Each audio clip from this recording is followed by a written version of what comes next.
नमस्कार, मैं हूं दिशा टटारिया और आप देख रहे हैं एफएम न्यूज बुलेटिन। की शुरुआत करेंगे बड़ी और अहम खबरों के साथ। मुख्यमंत्री योगी आदित्यनाथ और केंद्रीय खेल मंत्री अनुराग ठाकुर आज सरदार वल्लभ भाई पटेल कृषि विश्वविद्यालय में 17 पैरालंपिक विजेताओं को सम्मानित करेंगे। प्रदेश भर में से 2000 से ज्यादा दिव्यांग खिलाड़ी समारोह में शामिल होंगे। सीएम यहां जनसभा को भी संबोधित करेंगे। साथ ही पैरालंपिक के सितारे मेरठ में तुम्हारा स्वागत है फूल और गुब्बारों रंगोली से सजे चौराहे पर हर तरफ मेरठ में यही आवाज सुनाई दे रही है। इस भव्य सौगात से पैरालंपिक सितारे गदगद हैं। बसों से पैरालंपिक खिलाड़ियों को काफिला मोदीपुरम कृषि विश्वविद्यालय की तरफ चल पड़ा है। आपको बता दें कि योगी आदित्यनाथ मेरठ को बड़ी सौगात देंगे। पैरालंपिक में विजेता सभी विजेताओं को वो सम्मानित करने वाले हैं। आपको बता दें कि पैरालंपिक खिलाड़ियों को काफिला मोदीपुरम कृषि विश्वविद्यालय की तरफ चल पड़ा है। आपको बता दें कि इसके साथ साथ अनुराग ठाकुर भी जी खेल मंत्री आपको बता दें अनुराग ठाकुर जी भी योगी के साथ मौजूद रहेंगे। और आपको बता दें कि पैरालंपिक खिलाड़ियों का काफिला मोदीपुरम कृषि विश्वविद्यालय की तरफ अब चल पड़ा है। आपको बता दें कि योगी आदित्यनाथ पैरालंपिक विजेता खिलाड़ियों को सम्मानित करेंगे। आज मेरठ में उनका ये कार्यक्रम होने वाला है, जहां पे वो पैरालंपिक खिलाड़ियों को सम्मानित करेंगे। उनके साथ साथ अनुराग ठाकुर जी वहां पे मौजूद रहेंगे। आपको बता दें कि पैरालंपिक खिलाड़ियों का काफिला मोदीपुरम कृषि विश्वविद्यालय की तरफ चल पड़ा है। इस खबर पर और जानकारी के लिए हमारे साथ स्थानीय संपादक विष्णु मोहन जी जुड़ गए हैं। विष्णु जी, जो आज मेरठ में योगी जी और अनुराग ठाकुर जी का ये जो कार्यक्रम है जिसमें वो विजेता बच्चों को सम्मानित करेंगे, उसको जरा आप हमें विस्तार से बताएं। जी, आज मुख्यमंत्री जो है वहाँ पर है मेरठ में जी। वहाँ पे टोक्यो का जो पैरालंपिक हुआ है उसमें जो यहाँ के प्रदेश के जो बच्चे जीते हैं जिन्होंने मेडल पदक किया उनका सम्मान किया जा रहा है। संदेश ये दिया जा रहा है कि खेल जगत के लिए भी सरकार उतनी ही सक्रिय है, उतनी ही संवेदनशील है जितना बाकी अन्य के लिए है। इसीलिए तमाम तरीके के प्रोग्राम किए जा रहे हैं, कार्यक्रम किए जारी हैं, लोगों का सम्मान किया जा रहा है, उनकी मदद की जा रही है। जी विष्णु जी, बने रहिएगा हमारे साथ। बढ़ते हैं अगली खबर की। योगी सरकार ने बड़ा फैसला लिया है। देश और विदेश में बसे लोगों की अब न केवल अपने गांव के विकास में योगदान दे सकेंगे बल्कि विकास में अपने योगदान की स्मृति के रूप में शिलापट भी लगा सकेंगे। आपको बता दें कि यूपी सरकार ने यूपी मृत भूमि योजना के प्रस्ताव की कैबिनेट बाइस्कुलेशन को मंजूरी दे दी है। इस योजना के तहत देश विदेश में बसे जो लोग अपने गांव विकास में योगदान देना चाहते हैं लेकिन कोई योजना ना होने के कारण उन्हें इसका अवसर नहीं मिल पा रहा था, अब वह ऐसा कर सकते हैं। प्रदेश सरकार ने ऐसे लोगों को उचित अवसर उपलब्ध कराने के लिए मृत भूमि योजना शुरू की है। बता दें कि इस योजना के तहत इसमें गाँव के विकास में इच्छुक व्यक्ति या संस्था का परियोजना की 60% राशि वहन करनी होगी। शेष 40% राशि राज्य सरकार की ओर से वहन की जाएगी। और वहीं हमारे साथ विष्णु मोहन जी जुड़े हुए हैं। विष्णु जी, जो मातृभूमि योजना योगी सरकार लाई है उसे भी जरा हमारे दर्शकों को विस्तार से बताएं।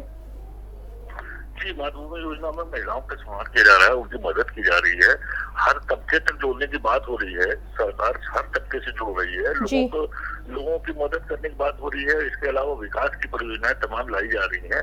संदेश ये जा रहा है कि सरकार हर वर्ग से, हर तबके से, उनकी कठिनाई से, उनकी परेशानी को से संवेदनशील है, उनसे जोड़ रही है। जी, तमाम जानकारी साझा करने के लिए धन्यवाद विष्णु मोहन जी।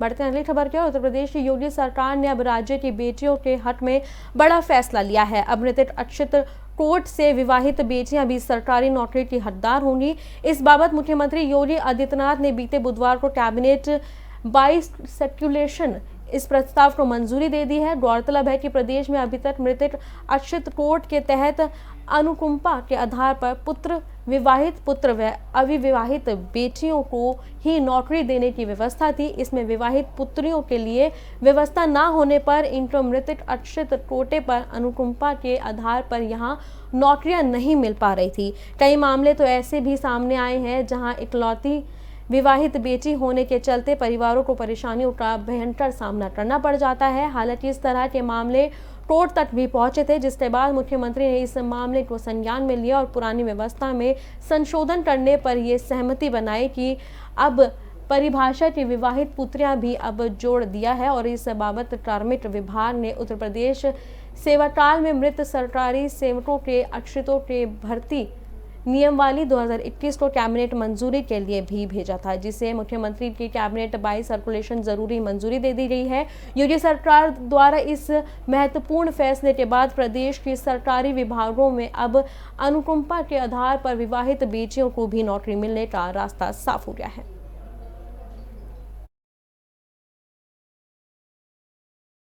खबरों का सिलसिला इसी तरह जारी रहेगा, लेकिन वक्त तो चला एक छोटे से ब्रेक का।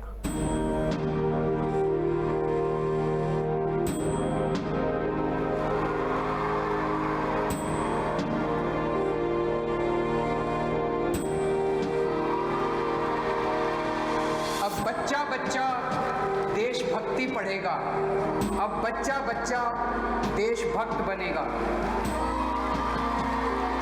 दिल्ली के स्कूलों में हमने देशभक्ति पाठ्यक्रम पढ़ाना शुरू किया है। जब हर बच्चा भारत माँ का वीर सपूत बनेगा, तभी बनेगा भगत सिंह के सपनों का भारत, तभी बनेगा बाबा साहब के सपनों का भारत।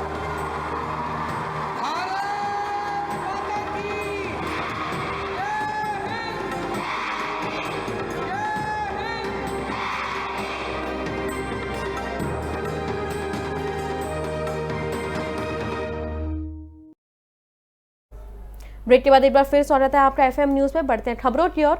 उत्तर प्रदेश सीएम योगी आदित्यनाथ की अध्यक्षता में मंत्री परिषद की बैठक हुई थी। इस मीटिंग में कई बड़े फैसले लिए गए हैं। इनमें से एक अहम निर्णय यह है कि साल 1970 में पूर्वी पाकिस्तान से हिंदू बंगाली परिवारों की पुनर्वासन योजना स्वीकृत कर ली गई है। 1970 के ईस्ट पाकिस्तान में विस्थापित 63 हिंदू बंगाली परिवारों के लिए ग्राम तहसील रसूलाबाद जनपद कानपुर देहात में वनवास विभाग के नाम पर मौजूद 121.41 हेक्टेयर भूमि पर प्रस्तावित पुनर्वासन योजना के सरकार ने स्वीकृति दे दी है।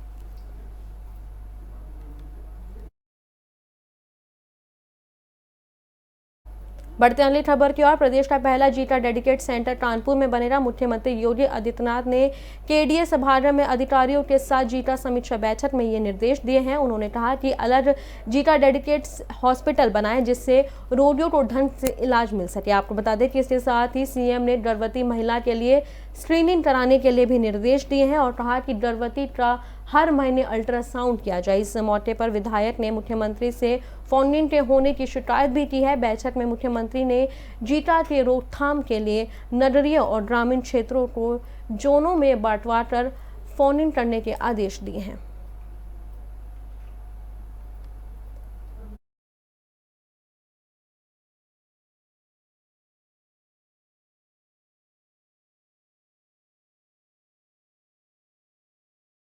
बढ़ते अगली खबर की ओर। सुहेलदेव भारतीय समाज पार्टी के राष्ट्रीय अध्यक्ष ओम प्रकाश राजभर का एक विवादित बयान सामने आया है। सुहेलदेव ने एक प्रेस वार्ता के दौरान कहा कि अगर जिन्ना को देश का पहला प्रधानमंत्री बना दिया होता तो देश का बंटवारा ना हुआ होता। दरअसल कुछ दिन पहले हरदोई में अखिलेश ने एक जनसभा में कहा था कि सरदार पटेल, जवाहरलाल नेहरू, महात्मा गांधी और जिन्ना ने मिलकर आज़ादी की लड़ाई लड़ी है और देश को स्वतंत्र करवाया है। इस बयान को लेकर जब ओम प्रकाश राजभर से सवाल पूछा गया तो राजभर ने कहा कि अगर जिन्ना भारत का पीएम होते तो देश को दो टुकड़े ना होते। और जिसके बाद अखिलेश और राजभर के इस बयान को लेकर लगातार यूपी में विवाद बढ़ रहा है।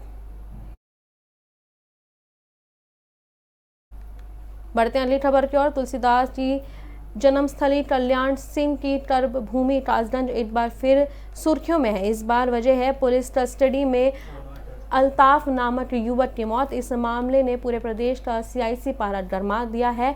सबसे हैरान करने वाली बात यह है कि पुलिस की कहानी ने इस मामले को अनूठा बना दिया है। पुलिस का तर्क है कि अल्ताफ ने जैकेट की टोपी में लगी डोरी से फंदा बनाया और बाथरूम में नल के से बांधकर फांसी लगा ली। लेकिन लोगों को पुलिस की ये कहानी समझ में नहीं आ रही है कि 5 फीट 6 इंच का आदमी 2.5 फीट ऊंचे नल से कैसे लटक सकता है। क्या नल उसका भर सह गया? क्या जैकेट की डोरी अल्ताफ का वजन बर्दाश्त कर लेगी? इस खबर पर और जानकारी के लिए हमारे साथ क्राइम ब्यूरो ताहिर सैफिर जी जुड़ गए हैं। ताहिर जी, कासगंज वाली खबर पर अब क्या कुछ अपडेट है?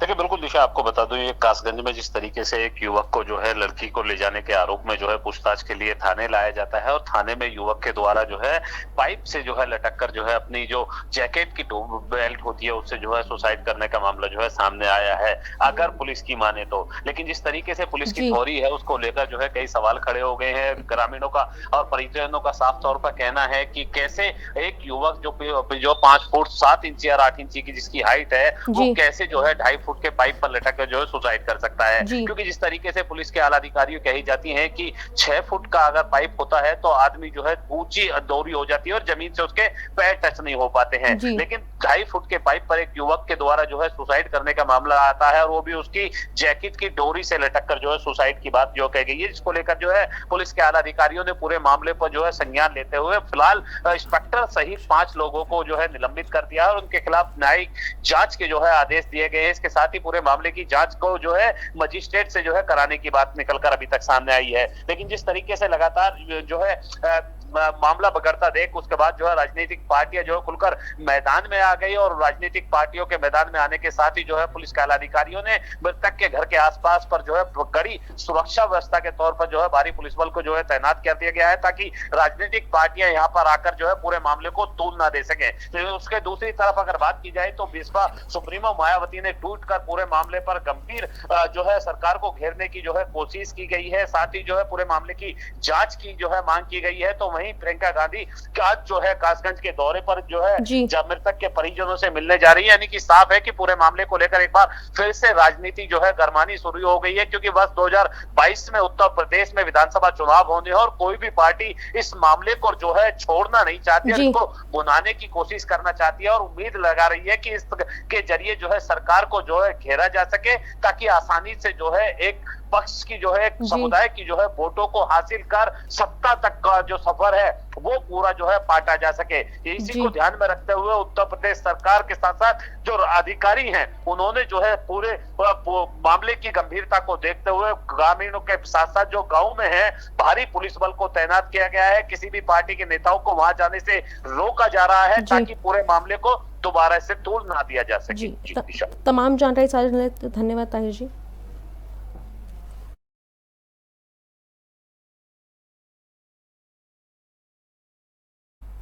बढ़ते अगली खबर की ओर। लखनऊ में बीजेपी के तिल कांटे दुरुस्त करने के बाद केंद्रीय गृह मंत्री अमित शाह 12-13 नवंबर को फिर उत्तर प्रदेश जा रहे हैं।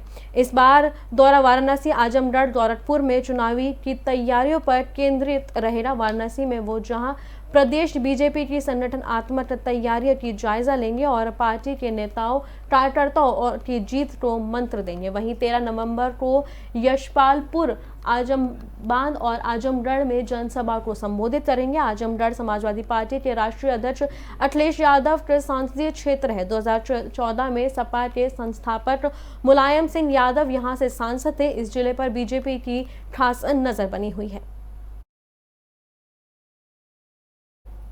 बढ़ती अगली खबर की ओर। उत्तर प्रदेश में लगातार मौसम का तापमान कमी हो रही है। कुछ शहरों में मैक्सिमम तापमान की बढ़ोतरी हुई है तो ज़्यादातर जगहों पर मिनिमम तापमान में कमी आई है। ऐसे में आने वाले दिनों में प्रदेश भर में जोरदार ठंड पड़ने की संभावना जताई जा रही है। मौसम विभाग के अनुसार अभी 1-2 डिग्री तापमान में गिरावट होगी और एक हफ्ते के बाद ठंड बढ़ जाएगी। बता दें कि पहाड़ी इलाकों में हो रही बर्फबारी के असर मैदानी इलाकों पर पड़ रहा है। यूपी के कई जिलों में दिनों दिन पारा गिरता जा रहा है। इतना ही नहीं, AQI भी बेहद गंभीर श्रेणी में पहुंच रहा है।